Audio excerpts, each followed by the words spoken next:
I had these two teachers that had a constitutional point of view, and then all these other people that practiced acupuncture from what I call a conditional point of view.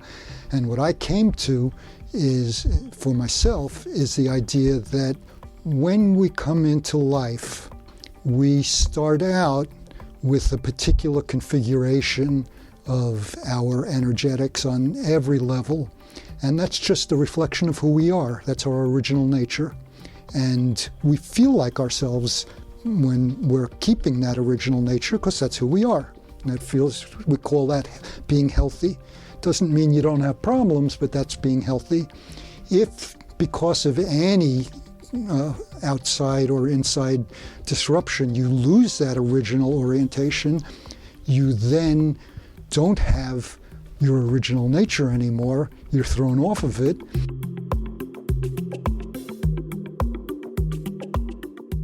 I'm Michael Max, and this is Qiological, the podcast that curates East Asian medicine and methods through the power of conversation. You can ponder the question of why, or put yourself into the active exploration of why not. For sure, the latter question will bring you more trouble. It will also have you cracking the seams of the beliefs that held the limit of what's possible. Open up potentials that others for sure will warn you as a one-way ticket to disaster, and invite potentials that in time can ripen into seemingly overnight success or stunning imaginative breakthroughs. But it's never an overnight process. It's the unfolding inquiries of what, how, and when that lead to transformative change over time. I suspect these are the three most potent questions to keep in mind when looking to do something new or to make a change from the status quo. Why is rarely helpful. It tends to loop into either accusation or excuse. Why puts you at odds with the forces of inertia and homeostasis. You'll be able to rally a mob with why, but if you really want change, if transformation is the aim, then what and how? Those questions show you the fulcrums of influence, like an accurate diagnosis illuminates the points that hold the potency for influencing a person's trajectory. And then there is considering timing, knowing the flow of the tides, the rhythms of filling and emptying, of being able to discern where the current is swift and how flows are rarely singular, but part of larger complex and interactive systems. Knowing the when is having a sense of the tempo of a situation, like a musician can feel into music, or a forester knows the long tides of trees. All questions contain the possibility of change. They all direct attention in particular ways. They are portals that open the fractal edges of awareness. Want to change the world? Maybe. Lean less on answers and more on the potency of questions, especially the ones for which you think you've already got an answer. Some people have a spirit that moves upward and outward. They tend to be restless. Others are more quiescent. They excel at accepting what is. And then there are those in the middle. They tend to be fueled by a wellspring of curiosity. Curiosity is not trying to change the world. It's not asking for things to be different. Curiosity is trying to understand and see the inner workings of God's imagination. It seeks the connection between parts and wholes. It leans on questions and thrives on discovery. Curiosity will always have you trading your cow for a handful of magic beans. Peter Eckman is one of those people who thrives on curiosity. You'll see it in his writing as he traces the footsteps of one of his influential teachers, J.R. Worsley, in which he explores the influences that J.R. wove into his perspective on acupuncture. It shows up in the depth of Peter's study of Korean medicine and how his inquisitiveness around the pulse took him into the Ayurvedic tradition. Peter has spent a lifetime in exploring medicine through the practice of it and by constantly leaning into the questions that arise. As science fiction writer Isaac Asimov said, all great discoveries arise not from "Eureka, I've found it," but rather, that's strange. I had an opportunity to visit with Peter in person on a recent visit to the city of St. Francis by the Bay. I am looking forward to sharing this with you. Don't touch that dial. We'll be right back. These conversations come to you through the generous support of our sponsors and members. Blue Poppy, your new one-stop shop, has speedy shipping options on everything that you need for your clinic. It's Women's Health Month at Mayway Herbs. Check out the new website for learning resources on helping women with herbal medicine. Are you a creature of habit? How about making a change that helps your patients and the planet with AcuFast needles? And later in the show, raising your fees doesn't have to be a difficult process. Jane has helpful suggestions on making it easy and effective. And finally, have you considered that having a thriving, profitable practice is one of the most healing things that you can do? Julie Bear Don't Walk has, and she can help you do something about it too. Do be sure to visit the sponsors page on the Qiological website to take advantage of all the special offers our terrific sponsors have for listeners of the podcast. Picture this. Your clinic is buzzing with patients, and then you realize that you're down to your last box of needles. No need for panic, because Blue Poppy, your one-stop shop for all your acupuncture needs, they ship orders received before 3 p.m. on the same day. With a quick visit to Blue Poppy's website, you can order premium needles, herbal formulas, and that special Dr. Bob's oil that your patients love. Blue Poppy understands practitioners can't keep patients waiting. That's why they strive to get you what you need when you need it. From high-quality Chinese herbs and formulations to acupuncture supplies and clinical essentials, Blue Poppy has served practitioners for nearly 40 years with products that meet the highest of standards. Discover everything Blue Poppy has to offer by visiting www.bluepoppy.com, and don't forget to subscribe to their mailing list for exclusive offers and more. Hi folks, I'm Yvonne Lau, president of Mayway Herbs. May is Women's Health Month, and as a women-owned and women-run business, we especially love how Chinese medicine can support wellness through every stage of a woman's life. So in this month's newsletter and podcast, we're covering topics like PMS, pregnancy, menopause, and osteoporosis. We'll share expert insights and effective treatment strategies you can put to good use in your clinic. Our Plumflower brand line includes herbal tea pills, tablets, extract granules, and organic herbs, all of which you can find on Mayway.com. And where you can also find articles, videos, and other resources to support your practice. Since 1969, Mayway has been a trusted source for high-quality herbal products. In these challenging times, please know that we remain committed to keeping our products accessible and affordable so you can take care of yourself and your patients. As always, thank you for supporting Real Chinese Medicine. Daily habits and routines feel comforting, familiar, easy, automatic.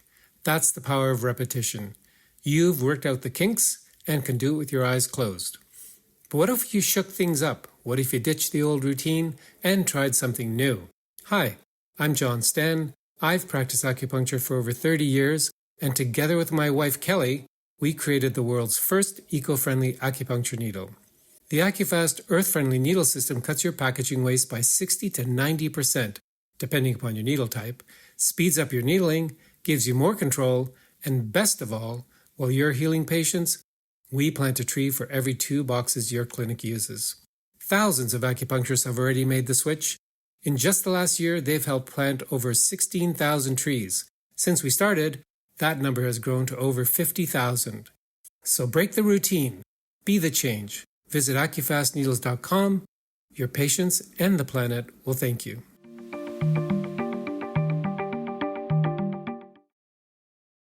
Peter Eckman, welcome to Qiological. Thank you, Michael.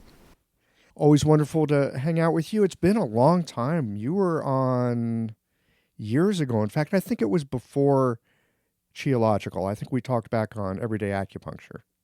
Could be. We've done a couple of Qiological broadcasts, and then we we had an in-person meeting prior to that. Yes, we had sushi. That was delicious.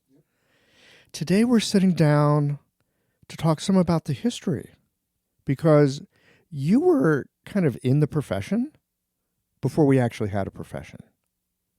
And it's such a fascination to me. I came along in the 90s. There were schools, there was licensure, there was a career path, I guess you could say. Back when you started, there weren't career paths. I don't think there were even schools. I'm curious, Peter, let's get in the Wayback Machine for a moment. I'd like to know about the landscape of what you were living in. What was happening? What was in the news? What were the issues of the day? What was going on when you first heard about acupuncture? Okay, so let's do a word of, relevance for the listeners about where I'm coming from, which is I was a medical doctor at the time, so I did MD and PhD program in physiology at New York University, which ended in 1972, I believe. So I did like 7 years in postgraduate school, and in that process, I pretty much had realized I didn't like any of the options for practicing Western medicine. In 73, I moved from New York to San Francisco to do my medical internship, which is a basic requirement for getting licensure as a physician. So even though during that internship year, I pretty much figured out that I wasn't going to do any kind of residency program because I didn't like the options, but I also really didn't like the hierarchical nature of medical training in Western medicine. Had been in school for so many years, I needed a break. And so around the time that I found out about acupuncture was when I had just finished my internship training in 1973. So the landscape at that time was most people didn't really know anything about acupuncture, but I made some cheat notes here to remind me of dates and stuff. So let me take a quick look at it. But if I remember properly, I think that 1971 was when Nixon made his trip to China. Even though there was some popular understanding of acupuncture being a thing in the early 1970s, it was pretty limited and it was just beginning. So what happened was in 71, James Reston, made his trip to China. He was a New York Times reporter who was kind of preparing the way for Nixon's visit to China, and he was hoping to really be the prime reporter on that event. And turns out he was. Well, he was and he wasn't. Unexpected ways. Yeah, in unexpected ways. What happened was while he was there in China in 71, he heard that Henry Kissinger had just been appointed by Nixon to be the actual spokesperson for setting up Nixon's visit, and that basically kind of was scooping him that Reston would have much less of an interaction with the Chinese authorities. This is back in the days when there was really a bamboo curtain that, we really had no contact with China pretty much prior to Nixon. So when Reston heard that Kissinger was going to take his prime spot, he, within 24 hours, came down with acute appendicitis and ended up in the hospital. And he had conventional surgery to get his appendix out, which had burst. But he had a certain amount of postoperative pain and ileus, meaning his bowels weren't working. and was asked if he wanted to have acupuncture to treat that, help him feel better and get his body working again. And he said, yeah, I'll do that. And it turned out to be, I think he had 3 needles inserted by his practitioner. And it turned out to be very positive. He liked it and felt that it really helped him. And that eventuated in his New York Times column about acupuncture, which is really what hit Americans, I think even more so than Nixon's visit touching on acupuncture, which was pretty much nil. Nixon's visit was a political visit. It wasn't really about medicine. It turned out to be about cultural exchange with Reston. It's interesting. I didn't know that he had originally seen himself in a higher position. Well, Kissinger comes in, and then he comes down with this appendicitis. Yeah, it's a really interesting story. It's kind of a livery thing, isn't it? In many ways. One of the most important is the implication that emotions play such a big part in health. And, when you make that connection, and this is, Reston himself made this connection. He's the one that said, as soon as I heard that Kissinger was going to take over, he was coming in, that's when I felt this pain in my abdomen. And I clearly felt like my upset at that was what caused my appendicitis, which, that's an amazing connection that Western medicine is still struggling to catch up with.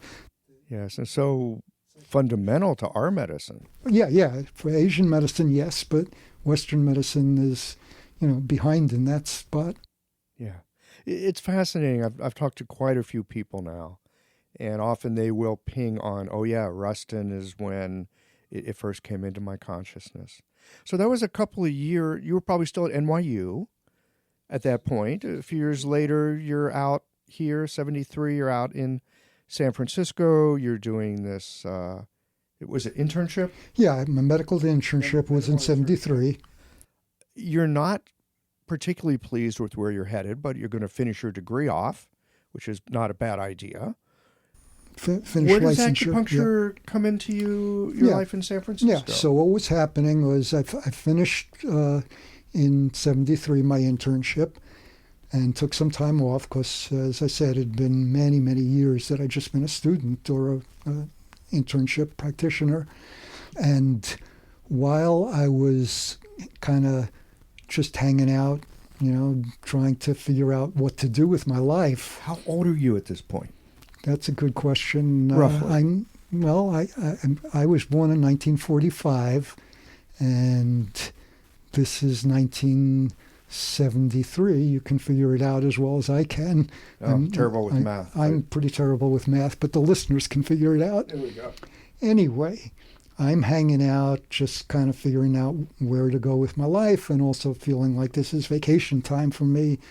And the wife of one of my friends here in San Francisco came around one day and showed me a want ad in the San Francisco Chronicle, our local newspaper, for a licensed physician who's interested in working in an acupuncture clinic in Los Angeles that was set up by a retired OBGYN doctor who was setting up actually a string of acupuncture clinics manned by Korean practitioners who at that time were not legally allowed to practice in the United States, or in California anyway.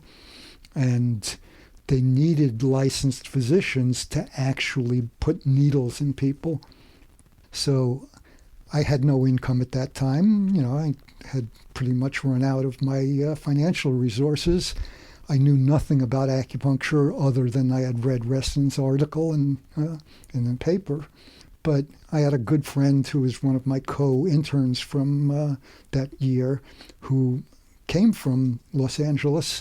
He had moved back there, and he said, why don't you come live with me? We'll get an apartment together.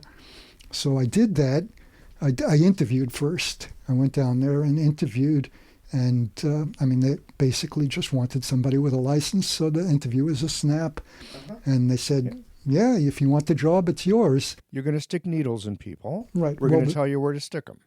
Yeah, the way it worked was they had hired this bunch of Korean practitioners to come to Los Angeles, and they set up a 2-week training course for the Western medical doctors who were, except for me, pretty much, I think, close to 100% of them were retired doctors just looking for something to do that was easy. But it was a 2-week course from the Korean practitioners through a translator in the basics of acupuncture so that we would get a feeling for it. And my sense at the time was first that there was a lot of what was missing in the practice of medicine about acupuncture that appealed to me. It had a feeling, the feeling I had at the time that I still have now is that the practice of medicine shares a lot with the appreciation of poetry and music, and that was almost non-existent in Western medical training. There was never a sense that those things were part of what a doctor does. Whereas in Asian medicine and acupuncture, they were very central to, the color, sound, odor, emotion kind of associations with the elements. All of that is poetry and music. It's all in there. So you're just looking for something to do. This job looks okay. You get tossed into a 2-week training. In that 2 weeks, pieces that were not in your Western training, you're like, this makes sense. This sounds right. Let me hold you up on that, because it wasn't so much that it makes sense and holds up. It was, I like this. Do I believe it? No, this is never going to work. This is totally bananas. They can tell. They were paying me to do this. I liked it, but it's bananas. Exactly. I liked it, but it's bananas. It's like going to a Woody Allen comedy routine. This is very funny. It's great. I'm glad I'm here, but you ain't going to be my doctor. Okay. So that was that was the feeling I had of the 2-week teaching session. And after that, we were farmed out to the various clinics that were set up by this entrepreneur. So the way it worked was, because the Koreans were not allowed to be part of practicing medicine, they couldn't even go into the room where the patients were coming for treatment. What they could do is they could look through a window into the room where the patient was, so they could see the patient, and that was the best. So there was no sound; they could just get a visual, and then I would be in the room, do the diagnosis, basically, the looking and the touching and etc. And I would get the patient's story, and then I would draw. They had a little pre-printed stick sheets of stick figures. And I would draw where, so most of the patient's complaints were pain of one sort or another, more than anything else. I would draw little X's where it hurts here, it hurts there, on the stick figures.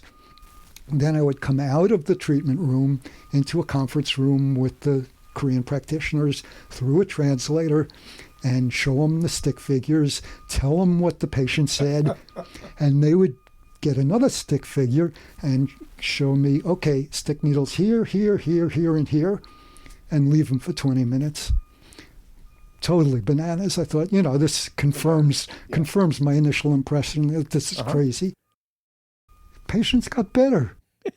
I couldn't believe it. I was there for, let's see, I don't even remember how long I worked in that. The initial clinic was in Beverly Hills. Anyway, it was months I was there, and the patients were getting better from things that Western medicine had no real good way of treating, like migraines and arthritis and, you name the common things that hurt people, back pain, that kind of thing. So that really made my eyes pop open. It wasn't just that I liked it because it appealed to the things I didn't have access to in Western medical training, but it actually worked. Yeah. So now it's not quite so bananas. Exactly. Or is it more bananas? No, it wasn't more bananas. It actually was, this is really exciting. Yeah. And, this is back in 1970, 73 is when after finishing my internship, is when I started with this outfit in Los Angeles. So at that point, I decided I really want to find out more about this. I don't want just a 2-week course. I want to find out what is this all about. And back in those days, there really was very little in English. I was always an avid student, an avid reader. And so I decided I'll just read, what's available. There were like 4 books in total that had anything to do with acupuncture. So, there was Felix Mann's book. What else was there back in the day? When there was this really primitive translation by Ilse Weiss of part of the Suen. If you were lucky, you could get a copy of, I think it was available then, I could check later if the dates matter, of Wu Wei Ping's supposed book, Chinese Acupuncture, that was actually translated from Chinese into French by Jacques Lavier. Wu Wei Ping was sort of the master politician, practitioner in Taiwan of Chinese medicine and of acupuncture, basically. I don't remember how much of an herbalist he was, but he was a political figure, and also he was the official teacher for J.R. Worsley.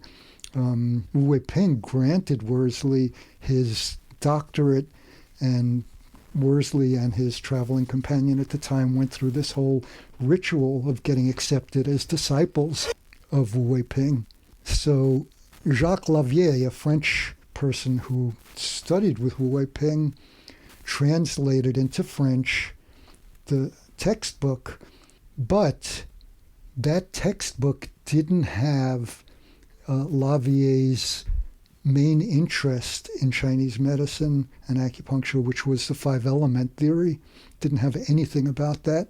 And so he took it upon himself to write a chapter for Wu Wei Ping's book on the 5 elements, and then showed it to Wu Wei Ping and said, "Do you mind if I put this in your book for the Western world?" And Wu Wei Ping said, "Sure, go ahead and do that." So that didn't come from Wu Wei Ping. That was a French creation. It was a French creation that then got translated into English by Philip Chancellor, who was a Mexican acupuncturist. It's crazy the way these things work. But Philip Chancellor had also gone to Wu Wei Ping to get, they all kowtowed. Worsley, his traveling companion Malcolm Stemp, and Philip Chancellor, I have pictures of this, they all kowtowed to Wu Wei Ping as part of the traditional discipleship entrance. So an aspect of the medicine that has come into the West, it actually came through Taiwan. It came through Wu Wei Ping. A portion of it, a stream of it. Yeah, definitely. Now, where did the French fellow, where did he get the 5 element piece? So Jacques Lavier was a very interesting fellow. He from a young age taught himself Chinese, and he was interested in archaic Chinese, in the original characters and what they meant. And I think he originally wanted to be a doctor, but ended up wasn't able to get into medical school, and he became a dentist, I believe, but was always interested in acupuncture. And I think that he got the 5-element part of that, of his teaching about that. Let me just try to make sure I don't say this wrong. I believe that he got it from his own attempts at translating the Neijing, and there's a lot of 5-element stuff in there. And then this is really jumping the gun a lot, but many years later, I ended up writing a book on the history of acupuncture called In the Footsteps of the Yellow Emperor, in which I tried to reconstruct where all the different parts that in the West are taught, essentially around Worsley's contribution, but Worsley's contribution is mainly around the 5 elements. Which he got from the Frenchman. He got from Lavier, yes. Lavier. But where did Lavier get it from? That's where the big question mark came in, and I included a bunch of hypotheses and interviewed a lot of people trying to figure that out. And one of them that I decided finally was the answer was I'm trying to remember his name, Ed Wang, W-O-N-G, was a Chinese practitioner who was involved in a number of international acupuncture conferences. And I believe that Ed Wang was the 5-element teacher for Lavier at through one of these international acupuncture conferences. Where were they having international conferences? Way back in the 70s. Good question. So the backdrop to all of this is that acupuncture came to the West way before it came to the United States. And that's a big part that most American practitioners know nothing about. But Soulier de Meuron, that you've probably heard of, was, giant book. I don't remember the date offhand of when he wrote the first part of that book. He actually died before it was completed, but he was a consul of sorts, a diplomatic consul from France to China, and was essentially the first real initiator of a legacy tradition of acupuncture in the West. There had been previous reports about acupuncture by other Westerners that go way back, even before Soulier de Meuron, but they didn't lead to an ongoing style of practice. They were just individual reports, whereas Soulier de Meuron had lots of followers, and still to this day, there are people who are essentially practicing Soulier de Meuron acupuncture. Now, how did he get access to China at that time? Hadn't China cut off all relations with the West, or is this even before then? They had, this was, I think I'm trying to remember, starting in the 1920s. Oh, okay, yeah, it would have been open then. Okay, yeah. Yeah, so he was a political consul that basically was working on trade relationships, that kind of thing, as his profession. But while he was there was a cholera epidemic in China, and he had been somehow interested in acupuncture as something that was, that was the kind of medicine that was available mainly in China. And he was observing a couple of different practitioners, I think originally one, but ended up being several. And the one he was observing had really great results with treating cholera patients. And so that's when he got real interested himself in saying, okay, I want to learn acupuncture. And so he studied with this one teacher and then other teachers in China, and then later with teachers in Japan. And so he was really the initiator of acupuncture in the West, as far as I'm concerned. And so it really came first to France. Yes, it came first to France, and then to other countries in Europe. Germany was pretty important in that lineage. And so this goes all the way back to the 20s, 30s, and 40s, if I'm remembering properly. I might be a little bit off in the dates, so it's been quite a while since I've really thought about that. But that was way prior to it arriving in the United States as a tradition.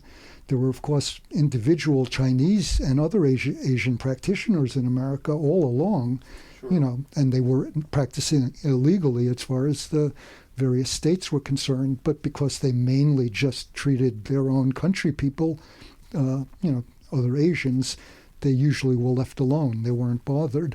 But I actually had an interaction that's relevant to that issue early on in my career as an acupuncturist that one of the people I knew was Miriam Lee, who is well known among the acupuncture community in this country. So when she started practicing, she initially was mainly a Tong family style practitioner. When she started practicing, it was before there was any legal route for non-physicians to practice acupuncture, and she got arrested in California for practicing without a license. Just as an aside, it turned out that at some point in her career, I was her doctor, her Western medical doctor, so I got to know her a little bit through that.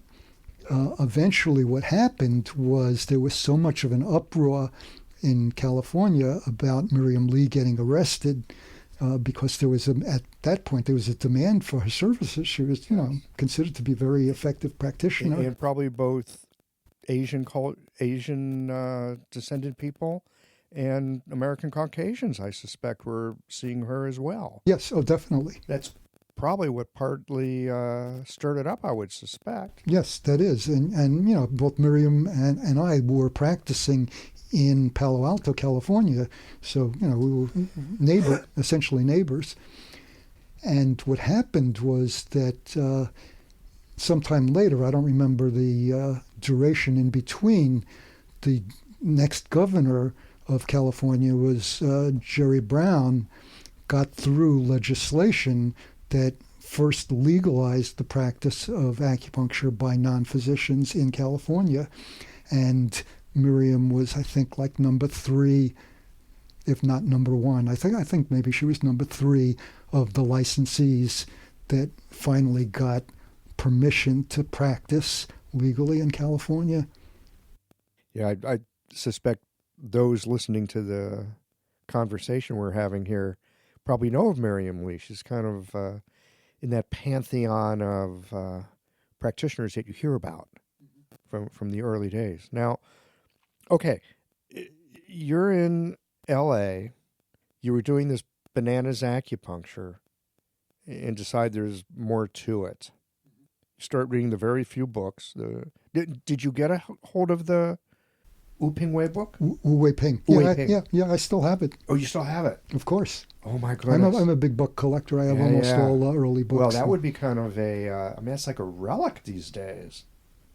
You can probably get it on the rare bookseller things. Mm-hmm. It probably costs you a pretty penny more than it did back then, but I'm sure it's available. Okay. So you read that.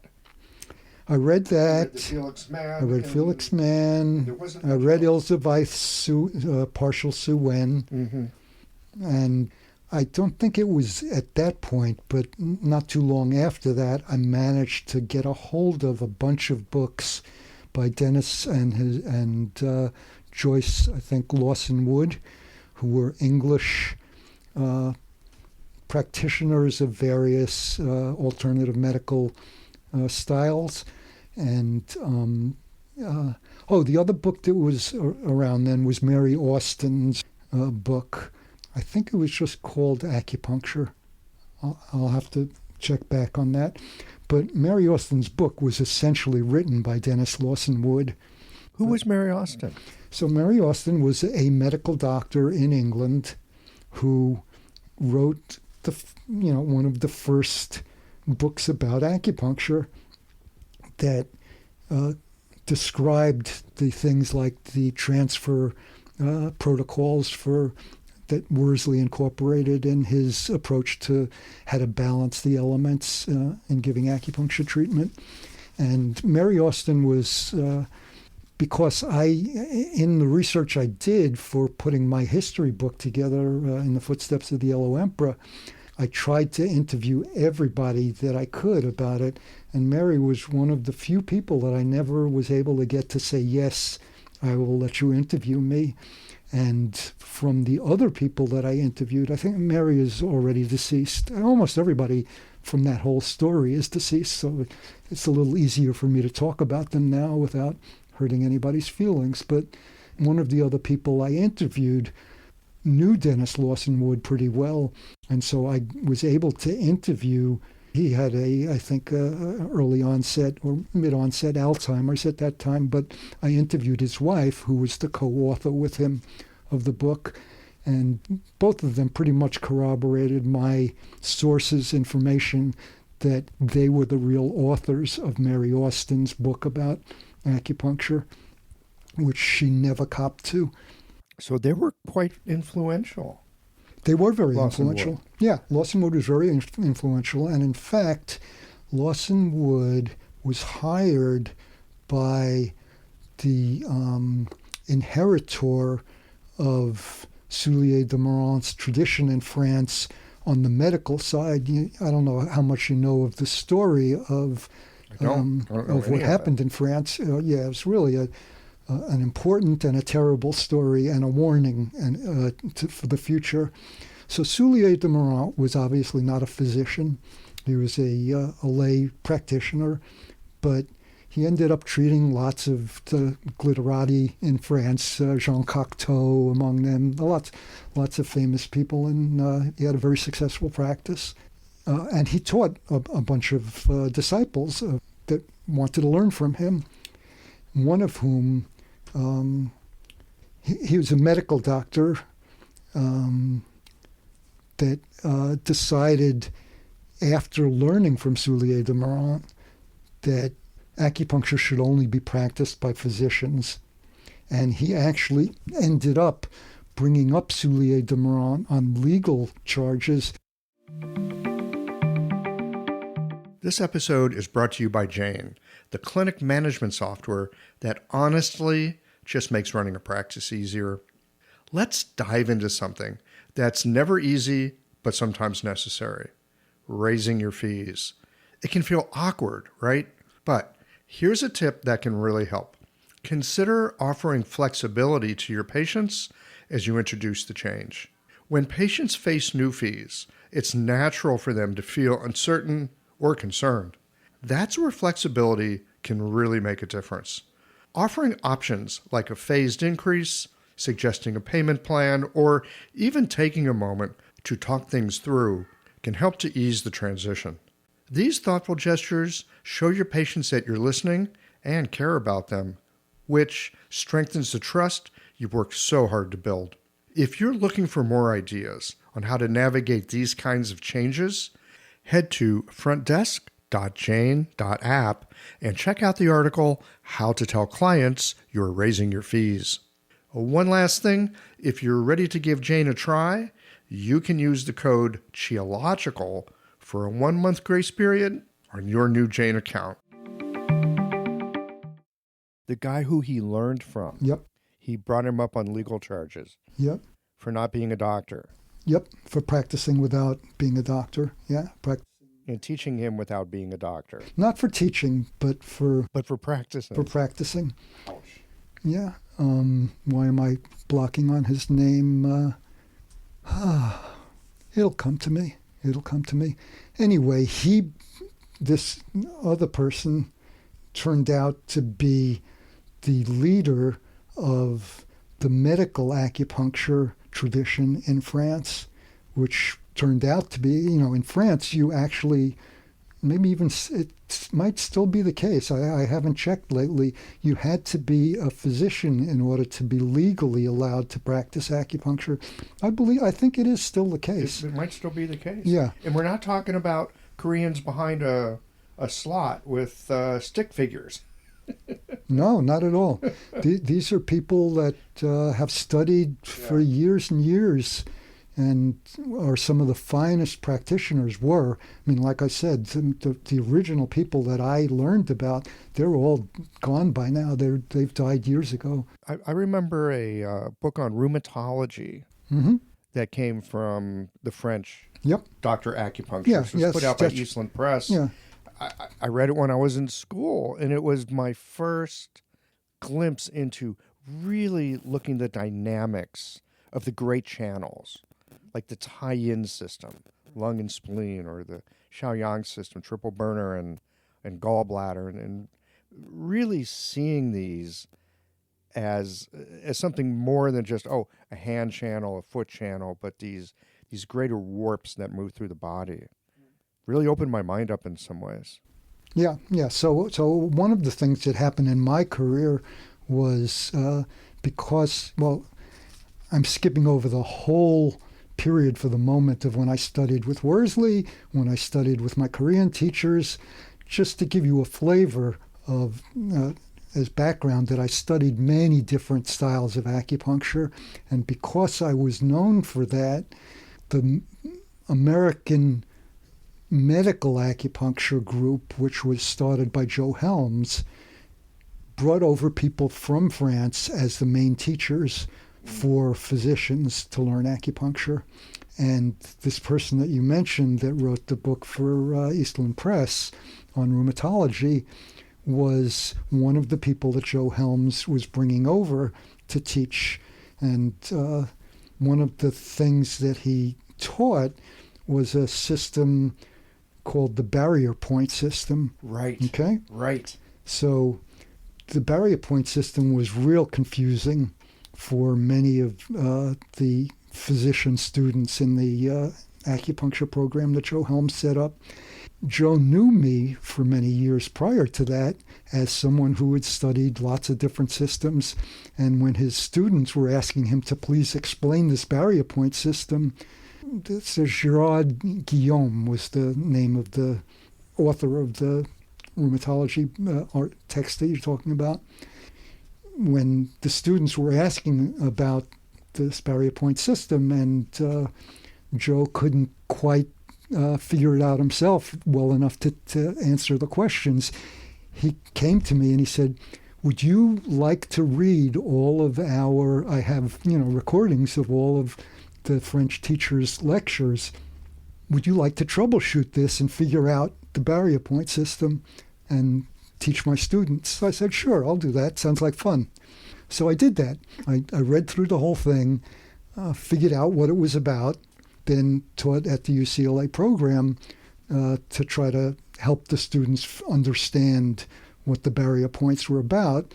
And in the process, I got to know Gerard Guillaume among many of the other French teachers that Joe had brought over to the States, because I would get invited to their once a year or twice a year, I don't remember now, teaching program where the French teachers would come over, teach the UCLA student, and we all got to know each other. So how did I get on to that? Well, you mentioned Gerard Guillaume, the rheumatology text. Yeah, in French text. So this is all they're all doctors, they're all MDs in France that are practicing legally. And then there's a whole giant subset, probably more practitioners than there are doctor practitioners, who are not legal. They practice sub rosa, they just do it. And, every once in a while they get a fine. Somebody rats them out and they get a fine, slap on the wrist. It's usually, I don't think it's an enormous fine. And then they go back and practice again. So there's a whole group of people practicing, air quotes here, illegally, but mostly the authorities turn a blind eye to it. Every now and then they shake them down. Yeah, that's my understanding. I know that's where it was. We don't know whether what it's still today. Current or not. I don't want to make a definitive statement about. Let's go back to your Worsleyan and Korean influences. Yeah. Okay. So let me try to figure out and make this a coherent story. So I was in Los Angeles and Beverly Hills practicing for this entrepreneur in his clinic, along with some others. Hang on one second. This entrepreneur, who is this guy? This sounds like a character. He was a character. He was a retired OB/GYN doctor who was basically a businessman more than anything else. Never learned acupuncture himself. He was looking for a business opportunity and thought, wow, acupuncture, is the coming thing. And he set up this string of clinics throughout California. But he needed people to staff it, and the only people who knew how to practice were the Koreans, so he needed doctors to actually do the work. So that's how I got into it. Do I even remember his name offhand? No. But it wouldn't matter because he never had anything to do with acupuncture. Mm-hmm. He was just a businessman. He was a businessman. So amazing. I mean, it's just fascinating to me that this retired OB/GYN would see this as an opportunity and have at it as an opportunist. And it sounds like it worked. Yeah. I think he did well financially. He saw clearly the opportunity. Yeah. So I was, as I said, in the Los Angeles area at the time, but I wanted to come back to San Francisco where I had been living prior to getting the job. And because this entrepreneur had set up a string of clinics, which included clinics in the Bay Area, there was one in San Francisco and there was another one close by. I forget which of these suburban towns. It was not far away. So there were two in the local vicinity here. As soon as a place opened up, I got transferred by request from me to the San Francisco clinic. And the Korean person who was doing this teaching, and telling the doctors where to put the needles, his name at the time was Chae-Woo Yu, later changed to Chae-Woo Lu because his elder brother changed the spelling of the last name. And in Korean society, the elders make the decisions. If he does it, you have to do it too. So anyway, he did that, and he eventually became an appointed member of the Acupuncture Examining Board. I think that was the original name of the committee. Basically, the licensing agency in California. And actually, through him, I got appointed to that licensing board. So he became your teacher. Yeah. So as I started practicing under his direction in this cockamamie clinic setting, I realized that he was more talented than any of the other teachers that I had so far encountered in Los Angeles. And at the time, there's an interesting story. I was, because you'll appreciate this personally, I was interested in all the alternative, after I left Western medicine and found that acupuncture works, I said, well, what else didn't they teach me? Right. And I started... What else is out here? Exactly. I started studying everything, homeopathy and naturopathy and Western herbology and body work, Rolfing and... It just opened you up, didn't it? It just opened your mind. Opened my mind up, yes. So, I clearly saw if they were withholding something from me that was so useful, there must be a lot more that they didn't tell me about. Anyway, so I got interested in all of this, and then I started teaching in this little pop-up institution called the Helix Center, which was basically a way of teaching alternative medicine to anybody that was interested. So, once a week I had a class in anatomy and physiology for people who practiced alternative medicine and were interested in learning Western anatomy and physiology. And lo and behold, it was a small class, maybe there were, I can't remember, 5 or 6 to 10 people at most in the class. It was different each week. Most of the people in the class were just, they would write notes and occasionally ask a question. Didn't make an impression on me one way or the other. One of the students in the class, however, always, every single time, asked me a question that either stumped me or made me do a double take of, gee, I never thought of it that way, or, I have to figure out how to answer. What a great student to have, huh? And his name was Stuart Cutchins. That's how I met Stuart. And we became close friends. We just glommed onto each other. We just saw something in each other that was so attractive. And Stuart was at the time also learning acupuncture from a Japanese teacher, but looking for a more extensive teaching experience. And when he learned that I was very impressed with my Korean teacher in the Bay Area, here around San Francisco, he said, well, why don't you see if he's interested in actually teaching us as formal students. So actually, Stuart, I, and a friend of Stuart's decided we were willing to invest the money if Che would teach us, and he agreed. And so I forget how long, I think it was at least a year, every weekend we spent a day studying with him. And that eventually ended up with Stuart and I doing a discipleship with Che for over 10 years. So that turned into a long-term relationship. And he was a very talented acupuncturist. I mean, I could tell lots of stories about that, including my own experience of being treated by him. But he unfortunately got involved in a rather shameful experience because he was on the California Acupuncture Board. There was a situation where he was kind of pressured by Korean elders to mess around with the exam, and he eventually did time in prison for corruption, for letting answers to the test go to these very high influential Korean masters who didn't speak English and didn't want to take tests. They were old people. They weren't. It's the kind of thing where you could understand there was a cultural clash where in Korea this would have been perfectly okay to have done. Not so much but here. Not so much here. Yeah. And it was a very painful experience for myself. I don't want to even speak for Stuart. And for Che, who's no longer with us, he's passed on. But I learned an enormous amount from him. Stuart did as well. And it's just one of those things that, are life-changing, where you have to realize that there are so many aspects to a human being, some of which are at the height of the most open-hearted person you'll ever meet. I'll do anything for you, to, on some level, yeah, I'll lie to you, I'll cheat, I'll steal, because he would never admit to us that this was going on, that he was doing this underhanded stuff.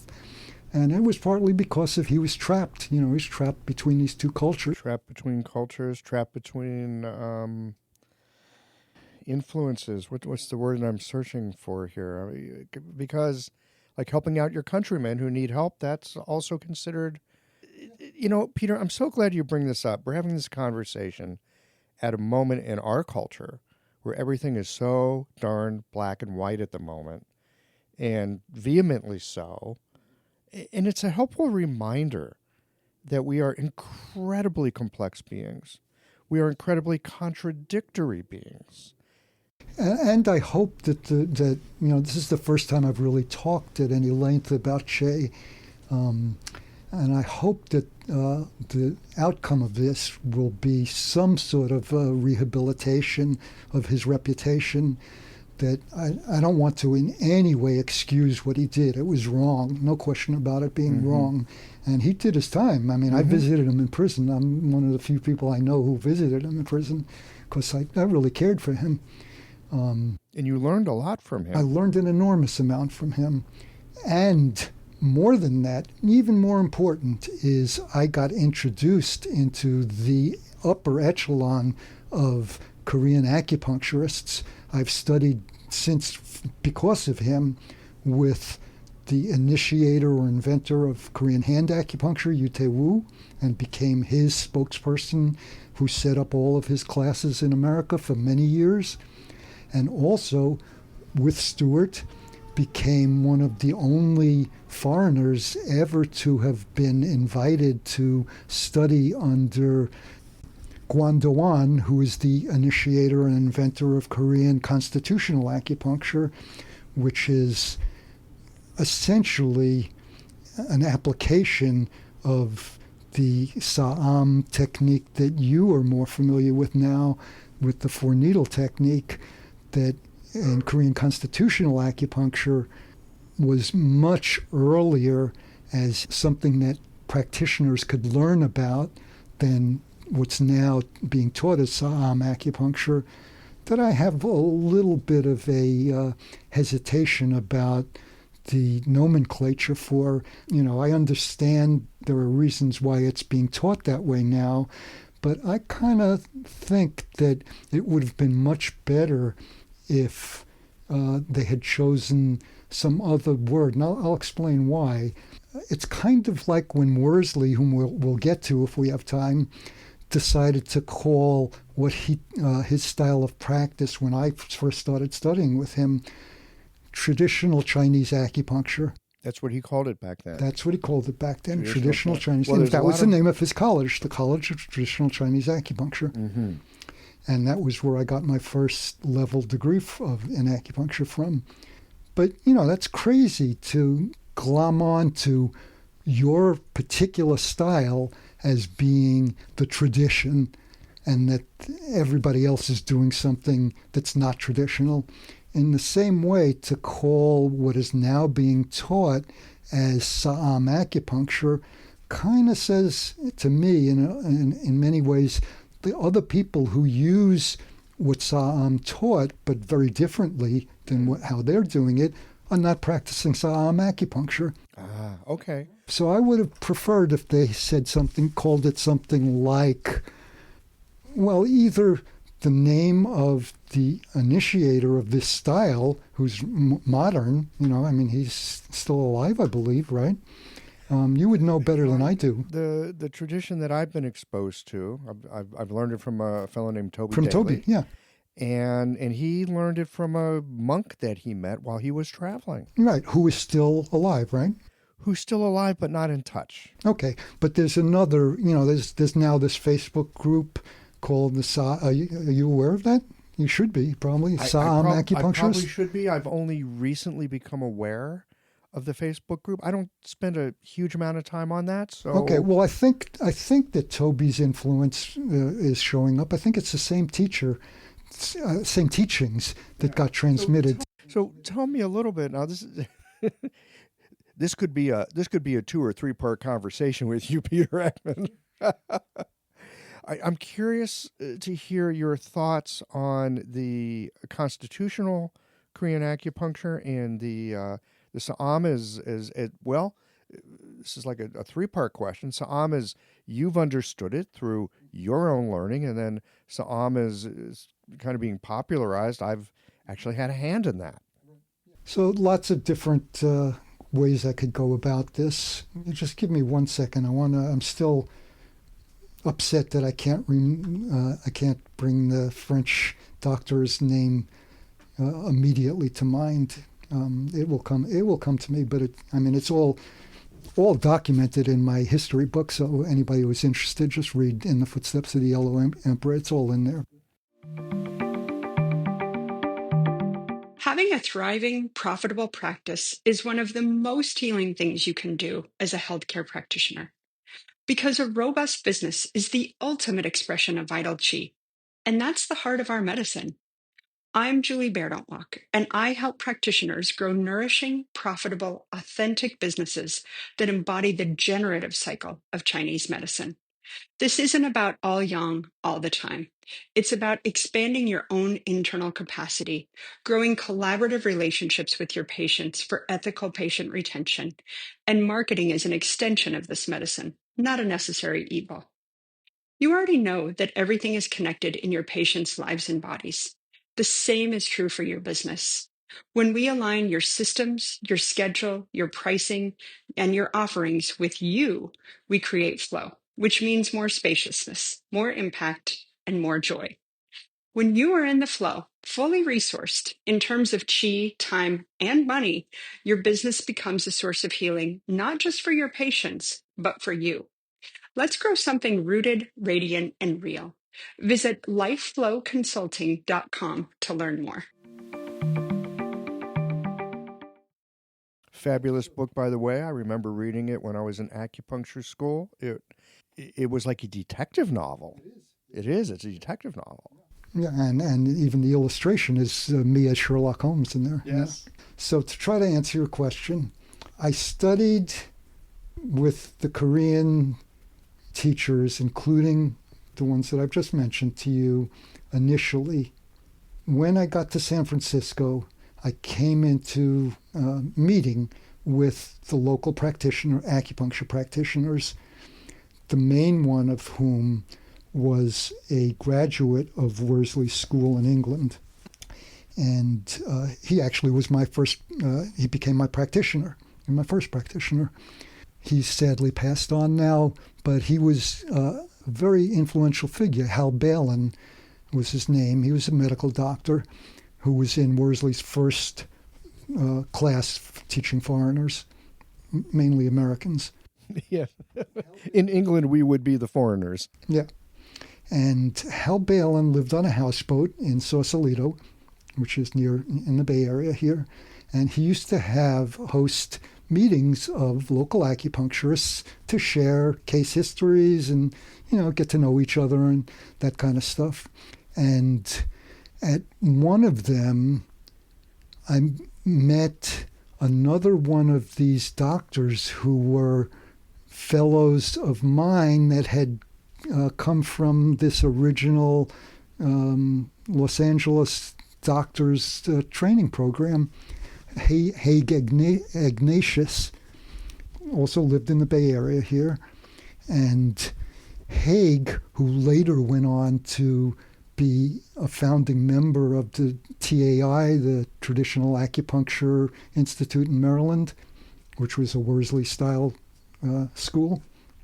Haig had heard about Worsley, again, probably through Hal Balin, but maybe from several other people, and had heard that Worsley was going to give a public lecture in San Francisco. Was I interested in going? And so I ended up going to that. Of course. And anything acupuncture, I suspect you'd be in on it. Yeah. And I was quite taken with it. It was a very stirring lecture. And I decided to find out, okay, since there's only a limited amount, I realized that I was limited in what I could learn from Che in the Korean style, and that there was a lot more out there. And so I wanted to find out what Worsley had to offer, since I was impressed with Hal and the other Worsley graduates that I had met, and decided, okay, I will apply to the school at the same time that Haig did, because Haig said, I'm going. Do you want to come? Mm-hmm. So I applied, and it's interesting. Now this is before or after you were doing your study with the Korean teacher? Simultaneous. Simultaneous. Both. Yep. Man, you're in it with both feet. In with both feet. So I spent 10 years with both of them, 10 years with Worsley, 10 years with the Che Lu. You're studying two traditions simultaneously. So, and it's important that you brought that up, because when I applied to study with Worsley, the first thing he said to me is, you know what? I think you've got what it takes, and I'd love to have you as my student. But one condition, you have to promise me that you will not put another needle in a patient until you finish my licentiate level course, and I say you're a graduate, you can go back to practicing acupuncture. And that really threw me. I'll bet it. I mean, that's a big commitment. That's a big commitment. Wow. And I said, okay, I'll get back to you. I'm not going to make a spot decision on it right now. I have to think about this, because that's how I earned my living that way. And yeah, and you've got your teeth into this. I've got my teeth into it. Other thing, and it's got some depth to it. Yep. So I thought about it, and then I decided, you know what? I've already grappled with giving up things in order to get what I want out of life. One of the things I've given up, for instance, is guitar playing, because the strings made my fingers calloused, and I felt like, what's the point of trying to learn a practice that, as far as I was concerned from reading what I had read, was based on pulse diagnosis as a very important part of being an acupuncturist. When you have calluses on your fingers, that's crazy. And my guitar teacher had been Dave Van Ronk, who was a big name in the Greenwich Village folk music scene.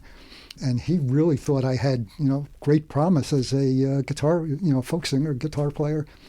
So that was a big, hard thing. But I eventually decided I'm going to do it. I really would rather learn to be a good acupuncturist than have recreational guitar playing in my life. It was a hard decision, but it was one that I was willing to make. So you came to this inflection point. You recognize, all right, this is bifurcation. Yep. I can move forward with one. Yep. So it's the same thing happened with what Worsley offered me, and I decided, okay, I'll do it. It's only a year.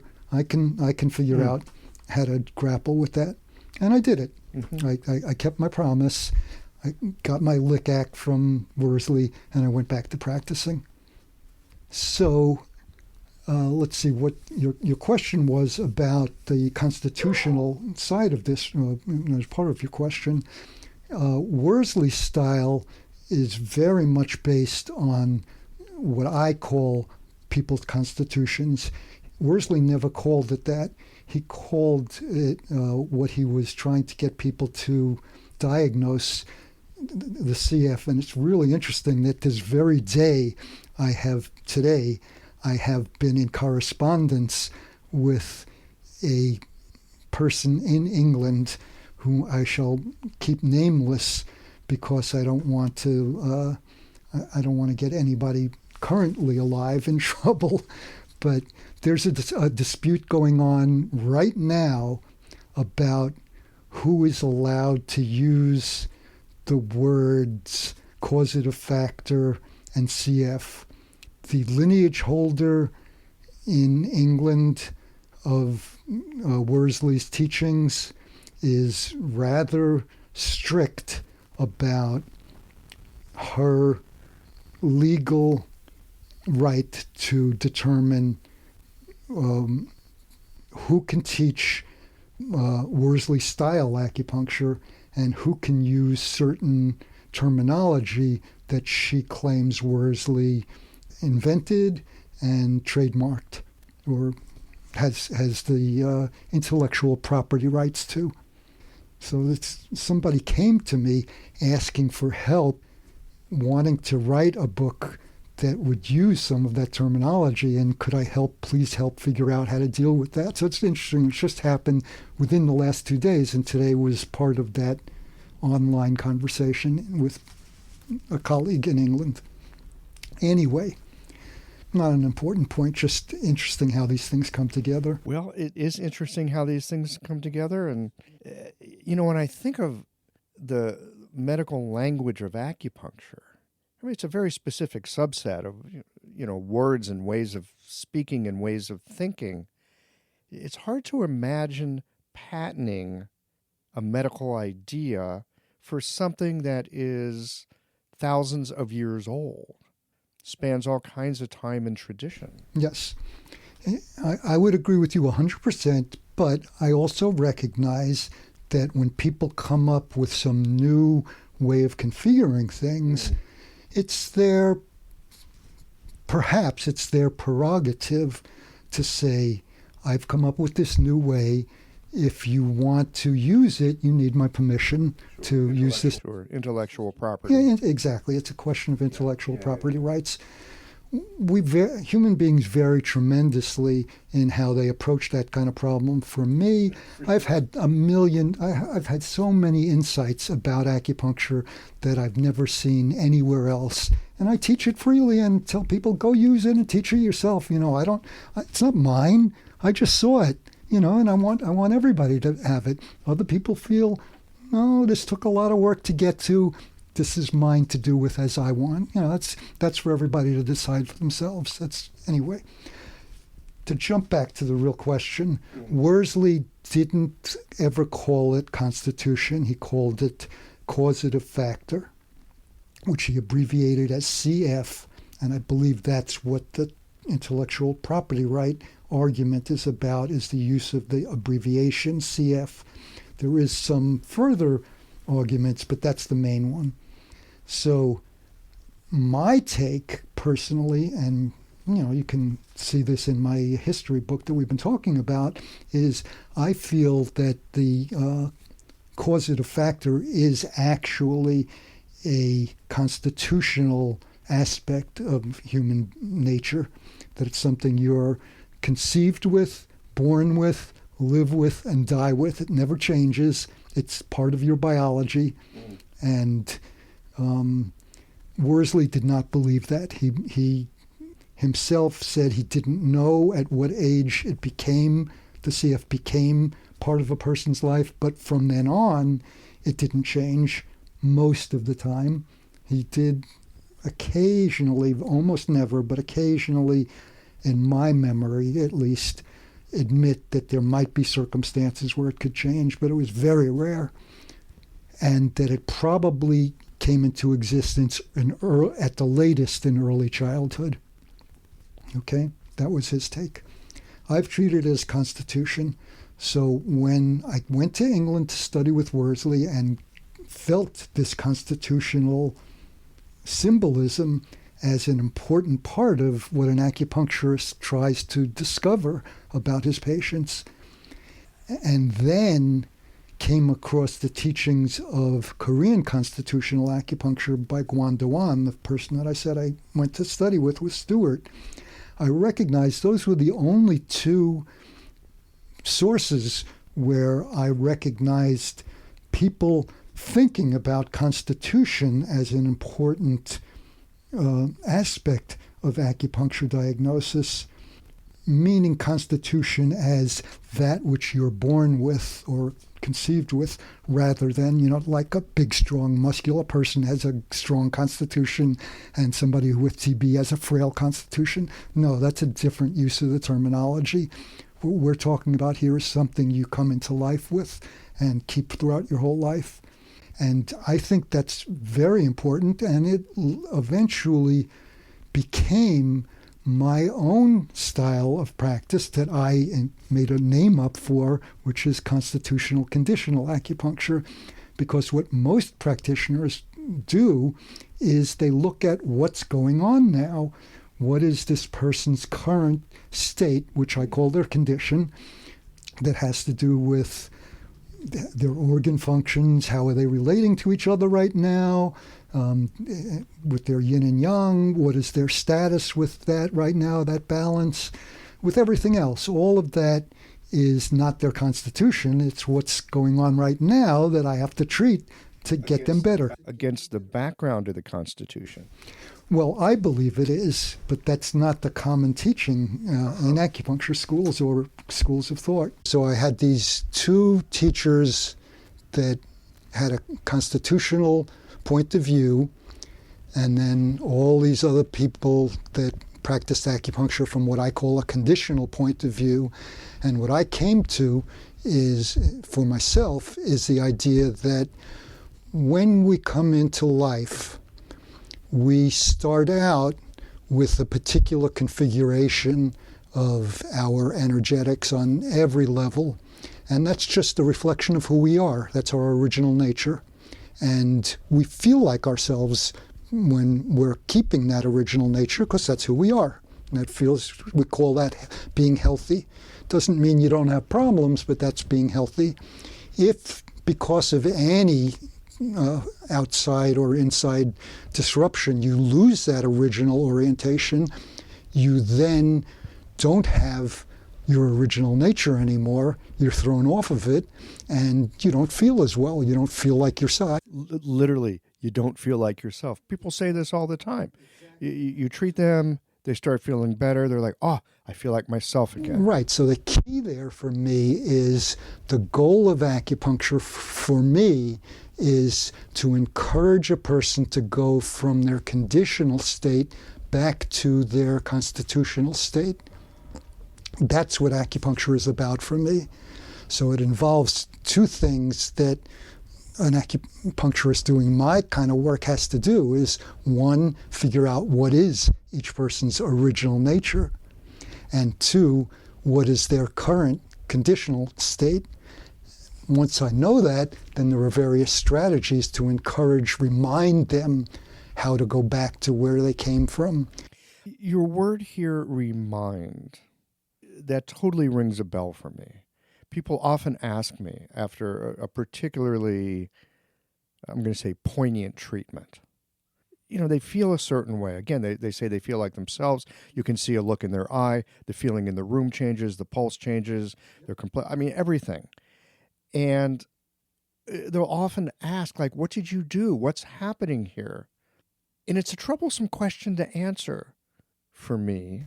Well, now you have a good answer. Again, yeah, this makes sense. Because what I say to them is, look, they'll often ask me, what'd you put on those needles?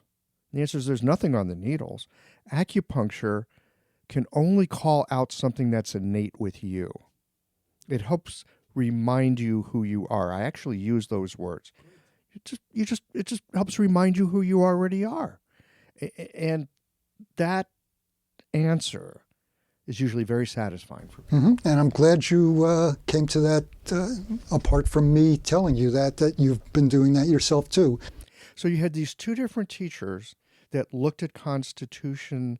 Did quite they differently. map together? Nope. Nope. That's why I spent years and years and years trying to figure out the relationship between those two and how to make sense of it all. Even before trying to figure out the conditional side of, okay, that's a whole nother kettle of fish, but trying to make the constitutional side work out. So I ended up frustrated at many points so that I couldn't do it because my particular nature is I'm sort of like a bulldog. What do you call it? Those kind of dogs that you bite down and never let go. Anyway, I'm like... You're a Rottweiler. So I look for every possible way of resolving something that's puzzling me, and I came up with two things that really helped. One was the studying with this other Korean teacher of hand acupuncture, Yute Woo, who has a system of abdominal diagnosis that helps you understand what the various organ systems are like in terms of which ones are too strong and which ones are too weak. That helped me. And then the other thing is, even with those in hand, I still wasn't able to get anywhere. I decided that, I've heard stuff about Ayurvedic medicine that has always intrigued me. And I actually ended up teaching at an enormous, this was supposed to be about the good old days.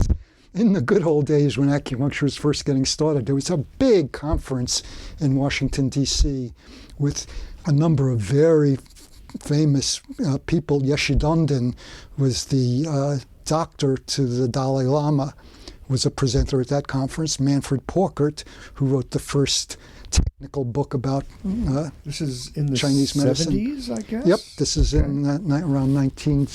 I could look it up, but I think it's around 1976, something like that. Who else was there? That guy who did the physics, Dow physics, Fritjof Capra, was a speaker at that. I was a speaker at that. Stuart Cutchins was a speaker at that. Father Père Claude Lahr was a speaker at that. That's actually how I got into learning a little bit of Chinese, was through meeting Claude Lahr at that, because his whole thing was anybody can learn Chinese. I can teach anybody to learn Chinese. And I said, oh yeah, over my dead body, you can. I had a class with him and I started learning Chinese. He was right. And we became great friends. And we co-taught classes together. We took a trip to China together. Yeah. It is possible. It is possible, yeah. Yep. It is possible. It's hard work. Anyway. Anything worthwhile usually is. Yeah. So how did I get onto that? Something about... You were trying to... So because of Yeshidanden and having some respect for Indian medicine, I decided that, okay, I had a feeling that the pulses were the key to all of this, being able to figure it out, that all the different styles came back to pulse diagnosis of their tradition. And the one that I didn't know anything about was Ayurvedic pulse diagnosis, but I knew it was a thing. And so I searched and I found a really good teacher of Ayurvedic pulse diagnosis, Mary Jo Kravata, who was in the Bay Area. And so I spent, I think it was a couple of years studying pulse diagnosis with her. And that was the missing link that I needed to find what I call a Rosetta Stone that allows me to transfer information from Chinese medicine to Indian medicine to Korean medicine in all its various iterations. And so I use all of them every patient in trying to figure out what is a person's constitution. And I don't think I ever could have done that without having all those branches feeding me information, from the Neijing to the Nanjing to the Meijing to the Ayurvedic system to the Korean systems. All of that together, I was finally able to harmonize and understand what they meant. And that's what I teach when I go. And so I've been invited to teach even in China. I've taught 3 workshops in China, where eventually it's very different than the way I'm used to people teaching classes and workshops. Usually what they do is, there's a bunch of talking, and they may treat somebody, and they temporarily feel better after being here. I was the attending physician, like in my medical training, for a period of 3 to 5 days in a row, where I had to treat everybody that came for treatment, but they had to come back every day to report. So it's not just they feel better for a moment or for an hour. They come back and they give you information. Yeah, they have to come back day after day after day and report them. Are you still doing better? So you can see the progression. Exactly. Not just, here's a great idea. You feel good. Most people feel good after an acupuncture treatment. How are you 3 or 4 days later? Exactly.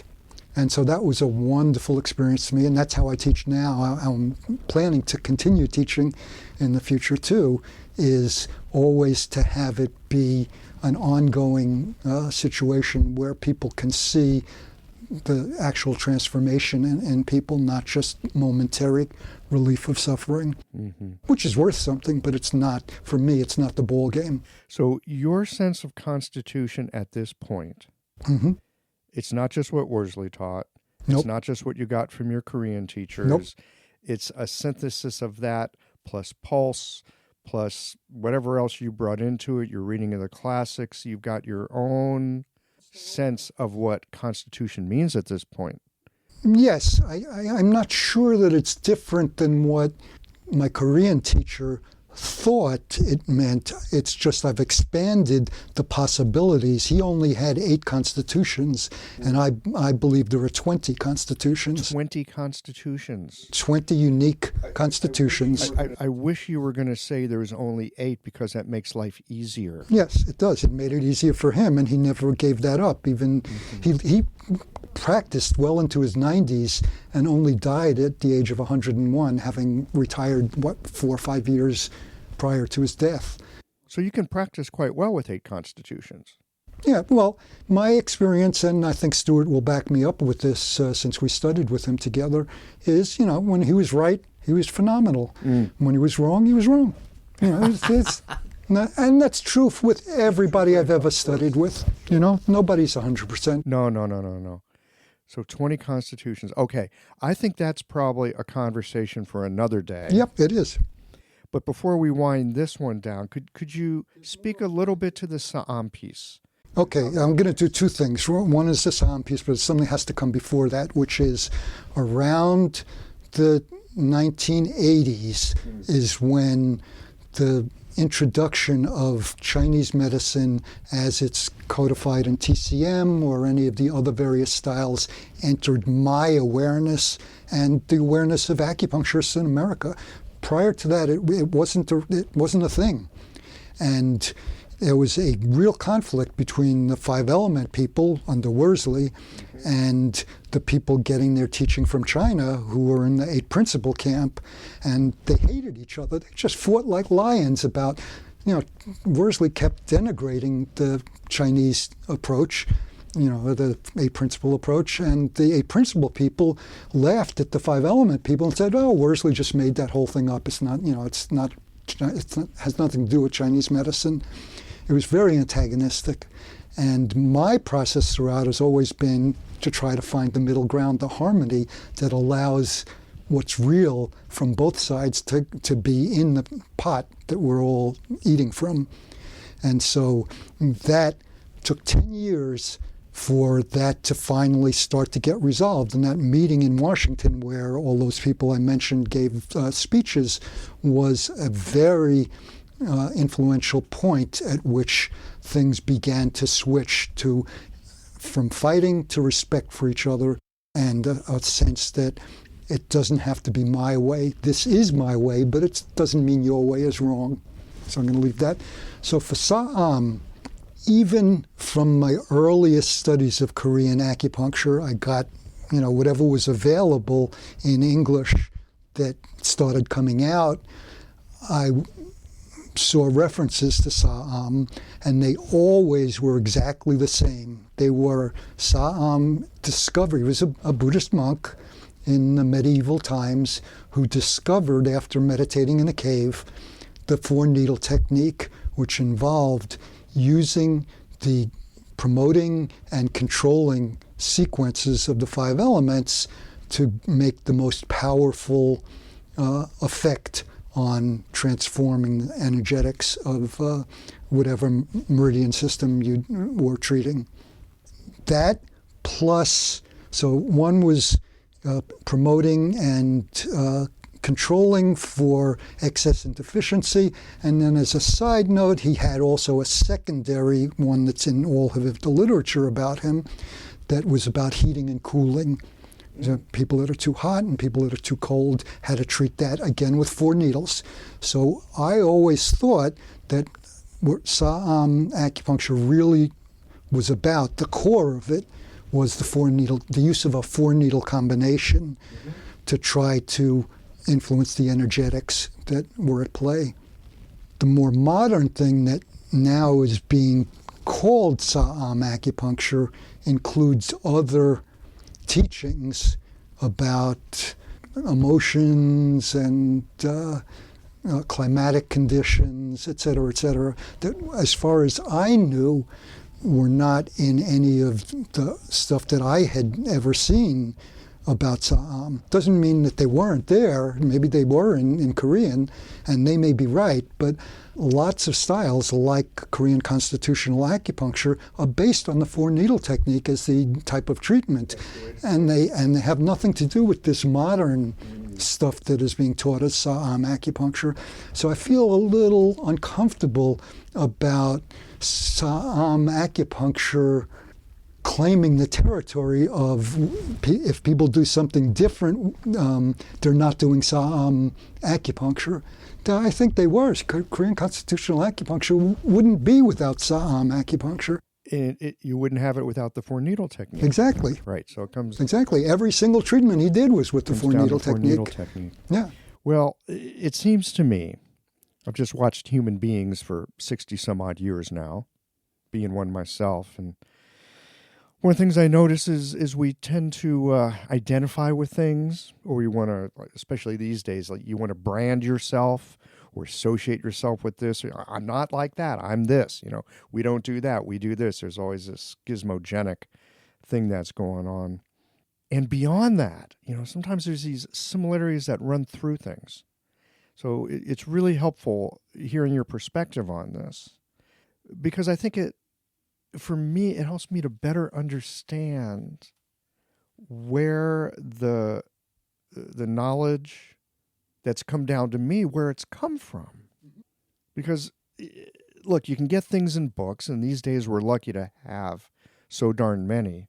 Not to mention, you can open up your computer, and there's videos, and there's podcasts, and so many ways of learning something. But still, it's come from someone, through someone, to someone else. And how we choose to identify with that or not identify with it, we get to tell all kinds of stories about it. So it's just helpful to hear your perspective, especially, Peter, because you have looked at so many different aspects of the tradition. Mm-hmm. Over 50 years. Over 50 years. Of being a practitioner. That's another thing that I want to point out is that of my teachers, not a lot of them stopped practicing way before I've been practicing as long. They became teachers rather than practitioners. And my whole thing has always been, I'm a practitioner. I'll teach you what I think I've learned. I'm happy to do that. But if I stop practicing, I stop learning. And I'm not even so sure I can still maintain the statements that I think are correct because I don't have feedback. So for me, primarily I'm a practitioner. Secondarily, I'm a teacher. And that's where your knowledge comes from. Yeah, my knowledge comes from my practice. That, I think, is a good place to put a pin in it for today. But I'd love to come back and continue the conversation. Sure, anytime.